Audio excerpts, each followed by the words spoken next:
यदि कोई स्कूल निजी विद्यालय में बच्चा जिसका पढ़ता है, उसको सुबह नहा धो के खाना पीना खिला के टाई पैंट जूता मोजा पहना के और उसको माँ बाप भी गाड़ी से पहुंचाता है या फिर बस में जाता है तो बस तक खड़ा रहता है आदमी।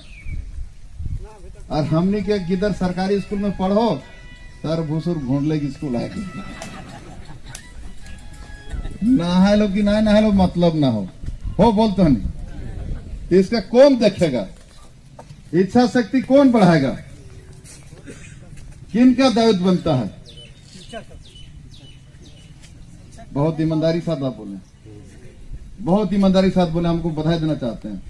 हम शिक्षकों से अपील करना चाहते हैं, इस महामारी कोरोना के समय मौका भी मिला है आप लोग को अभिभावक से भेंट करने के लिए। कल ही हमने कहा, हमारे साथ कई एक बीपीएस हो, सरला बिला हो, कई एक इंजीनियरिंग कॉलेज का टीवी न्यूज चैनल में बैठा था।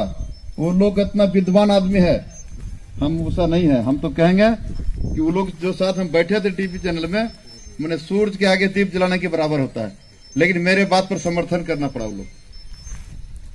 मैं आप लोग से अपील करता हूं कि आप रोस्टर बना के 2 दिन नहीं, सभी बच्चों को किताब तो सब स्कूल में मिल गया होगा सब बच्चों को। हाँ सर। बच्चों को प्रेरणा दीजिए कि हम घर में कम से कम घरे में 2 घंटा 4 घंटा पढ़े। किताब पढ़ लेगा तो हमको लगता है आंसर क्वेश्चन की जरूरत नहीं पड़ेगा।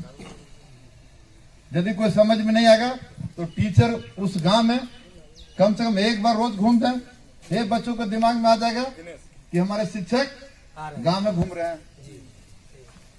इसको व्यवस्था बना के रखिए, इसलिए हम घूम रहे हैं। नहीं हो सकता जैसे कि छायादार वृक्ष के पास नहीं, वो नहीं होगा मास्टर साहब, वो नियम नहीं है।